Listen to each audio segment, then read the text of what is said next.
The king of short tracks, Wisconsin Rapid Wisconsin's Dick Trickle started his racing career in 1959. He was a legend in the Midwest, winning over 1,000 races, an incredible amount of championships, and setting purse records along the way. We could really talk for hours about his legendary short track success, but we are going to focus on his NASCAR career.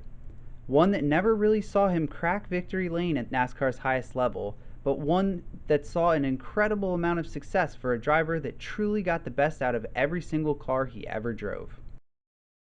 It's a miracle that Dick was ever able to drive. When he was little, he fell 2 stories to a concrete basement while playing tag, severely injuring his hip. After 2 years of being treated, doctors seemed to have no hope. They told me I'd never be able to tie my shoelaces or never be able to get in or out of the bus. He slowly recovered, won a bunch of races, and made a name for himself all across the United States. He made his NASCAR debut in 1970 at Daytona and went on to make 16 starts between his debut and the end of the 1986 Cup season. He picked up his first career top 5 at Charlotte in 1973 and managed 5 top 10s over those 16 races. During that period of time, Dick also made one Busch Grand National Series start in 1984, putting his Rick Hendrick-backed Pontiac on the pole at the Milwaukee Mile. He led 4 laps and eventually finished 4th. Injuries would play a huge part in Dick's NASCAR career, but not the way that you would think. The 1988 Miller High Life 500 at Pocono saw Bobby Allison sustain severe head injuries in a crash, which ended his legendary career. Mike Alexander was tapped by the Stavola brothers to replace Bobby in the number 12 Miller High Life Buick. Mike's success over the final 16 races secured himself the ride for the 1989 Winston Cup season. Things changed once again when Mike received a concussion during the Snowball Derby in December of 1988. He showed up at Daytona and struggled. The following week at Rockingham, the team called Dick on Friday afternoon and offered him the ride for Sunday's race. It didn't take long for Dick to show his talent in his new ride. He finished 13th at Rockingham despite being the first time he had ever raced on the track. He found himself leading the race in Atlanta with 9 laps to go before finishing 3rd. That started a hot streak that saw Trickle pick up 4 top 5s in 6 races, catapulting himself to 9th in the standings despite missing the season opener at Daytona.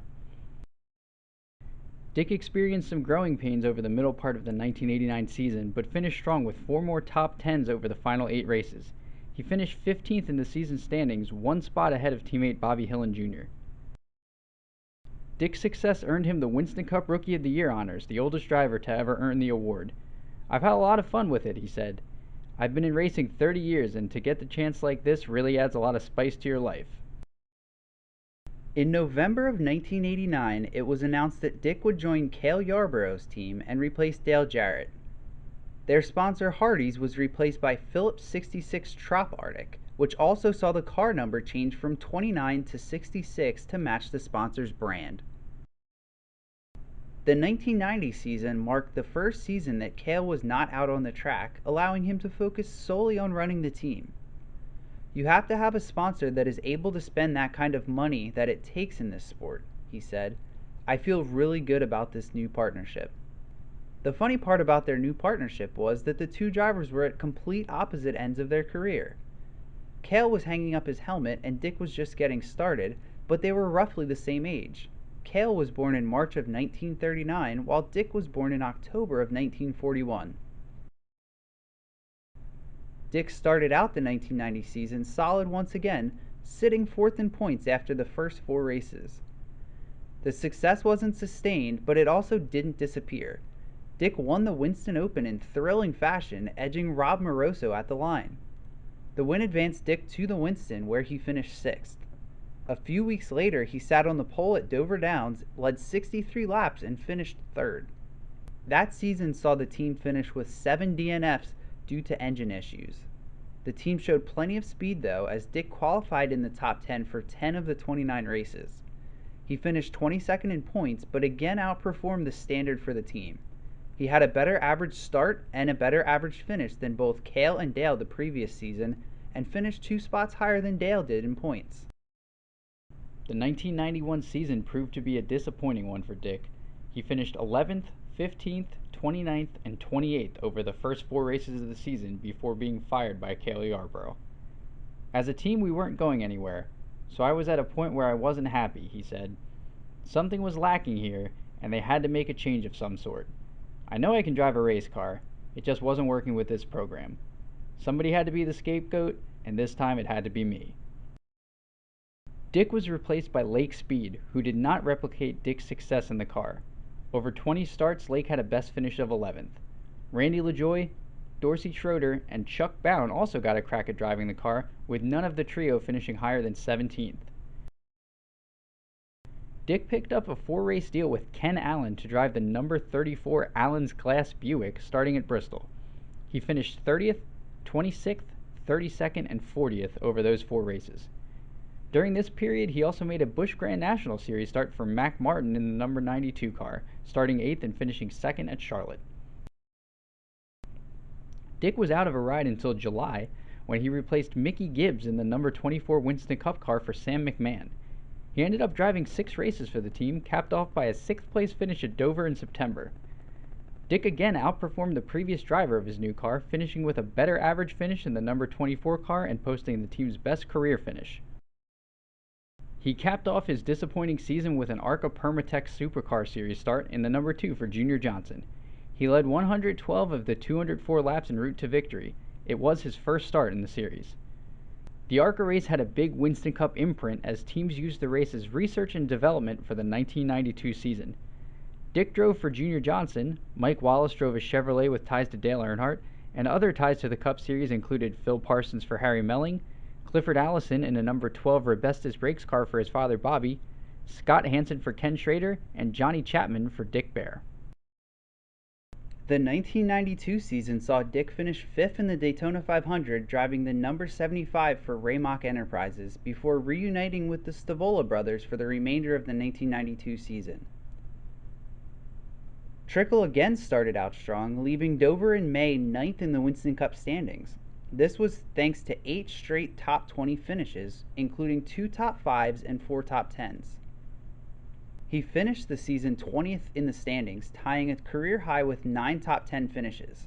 Rick Wilson, who drove the car the previous season, finished 26th in points and had a best finish of 12th. Up to this point, Dick had competed in 16 career Busch Grand National Series races scattered over 4 seasons. He earned 7 top 5s and 9 top 10s over that span. 1993 proved to be one of the tougher seasons of Dick's career, bouncing around between 4 teams on the Winston Cup level. He started the season in the number 75 for Butch Mock, but parted ways with the team after only 18 races. He sat 31st in points at the time. He drove 2 races in the number 39 Pedigree Chevrolet before finishing 25th at Dover in the number 26, subbing for an injured Brett Bodine. He finished the season driving the final 5 races in the number 41 for Larry Hedrick. He found some success there, including a 9th place finish at The Rock, starting on the outside of the front row at Phoenix, and a 5th place finish in the season finale at Atlanta. Dick landed in the number 32 for Dean Myers for the 1994 Winston Cup season, which turned out to be another trying year for the driver. He failed to qualify for 6 races, including the inaugural Brickyard 400. His struggles with his new team didn't stop his name from coming up in some high-profile rumors late in the summer. Richard Petty named John Andretti as Wally Dallenbach's replacement on a 1-race deal starting with Michigan in August. Newspaper reports had Dick, Robert Presley, and David Green as candidates to drive the car at other races later that season. Dick never drove a Cup race for Petty, but he did drive the number 43 French's Mustard Pontiac in the Busch Series at Martinsville. Subbing for the injured Rodney Combs, he started 3rd and finished 35th after mechanical issues ended his day after only 37 laps. The same weekend at Michigan, Ernie Irvan was critically injured, opening up a spot in the number 28 for the foreseeable future. In an interview with veteran reporter Al Pierce, Junie Donlevy mentioned that Bobby Hillin Jr., Kenny Wallace, Chad Little, and Dick Trickle were drivers that he heard mentioned for the number 28 ride, which eventually went to Kenny Wallace. The Michigan weekend turned out to be an important weekend in Dick's career, as he made his first start for Dennis Shoemaker in the Busch Series, subbing for the injured Jimmy Spencer. He made 4 starts for the team, highlighted by 2 top 5 finishes. The 1995 season saw Dick land with Bud Moore, driving the number 15 Ford Quality Care Ford, replacing Lake Speed. His best run came at Pocono in the summer, finishing 10th. He finished 25th in points. 1996 was a year of change for Dick as he drove 26 Winston Cup races and 23 Busch Series races. He finished 43rd in the Daytona 500 for Britton Schnell before failing to qualify for the race at Rockingham. Loy Allen Jr. was injured in a crash at Rockingham, opening up the number 19 Health Source Ford for Dick. He went on to drive 8 races for the team with a best finish of 8th coming at Bristol. It was the team's first top 10 outside of Talladega since November in 1992.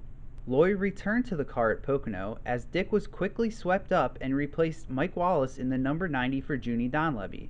He finished the season in that car with a best finish of 13th, which came at Martinsville in the fall. He finished the season with a better average finish than Wallace, improving yet another program. He drove all 23 of his Busch Series starts for Dennis Shoemaker, starting out strong with a pole run in Atlanta. He finished the season with 10 top 10s, including a second-place finish at Charlotte in May. He finished 12th in points. Dick entered the 1997 season at the age of 56. He didn't slow down, making 28 starts in both the Winston Cup and Busch Grand National Series. On the Cup side of things, he hit his stride with his team during the end of the summer. He qualified inside the top 10 in 6 of 8 races, which also saw him finish 3rd at Bristol, tying his best career finish. He picked up yet another top 5 at Rockingham later in the season. It was the first time since 1987 that Donlevy's team picked up more than one top 10 in a season, and the first time they had picked up more than one top 5 since 1983. In the Busch Series, Trickle struggled over his first 4 races for Shoemaker before getting hot at Las Vegas. He finished 2nd there, which was the first Busch Series event at the track. The following race he finished 3rd at Darlington. He backed that up by leading the final 22 laps at Hickory to pick up his first career series victory. He picked up 3 more top 5 finishes the rest of the way and finished the season 14th in points despite missing 2 races. Dick started to fade in the Cup Series in 1998 while driving for the single-car operation of Donlevy as the influx of multi-car teams found success in NASCAR. He picked up the final top 10 of his Winston Cup career in the Prime Star 500 in Atlanta, leading 2 laps and finishing 6th. He still managed to finish 29th in points and only failed to qualify for 1 event. This doesn't sound that impressive until you realize that only 15 drivers started every single race in 1998, with 13 of the top 40 in points missing at least 2 for various reasons. It was also the first season that Dick earned over $1 million in the Cup Series. Schneider National joined Shoemaker's team in the Busch Series for the 1998 season, and the team started out strong yet again. Dick sat 7th in points after the first 6 races of the season before failing to qualify for a strong field at Texas. He continued to put up strong runs in the number 64 car, leaving Richmond in June 5th in points. Dick missed the following race at Pikes Peak International Raceway because it was held on the same day as the Cup Series race at Michigan. Curtis Markham drove the number 64 to a 6th place finish. The following Busch Series race was at Watkins Glen, which was also held on the same day as the Winston Cup race at Sears Point. Dick chose the Cup race yet again, while Markham lost a transmission in the 64 and finished 41st. He returned to the series the following race in Milwaukee, but lost an engine and finished 41st. Markham drove the following week at Myrtle Beach as the Cup Series was up in New Hampshire. He qualified 2nd and finished 14th.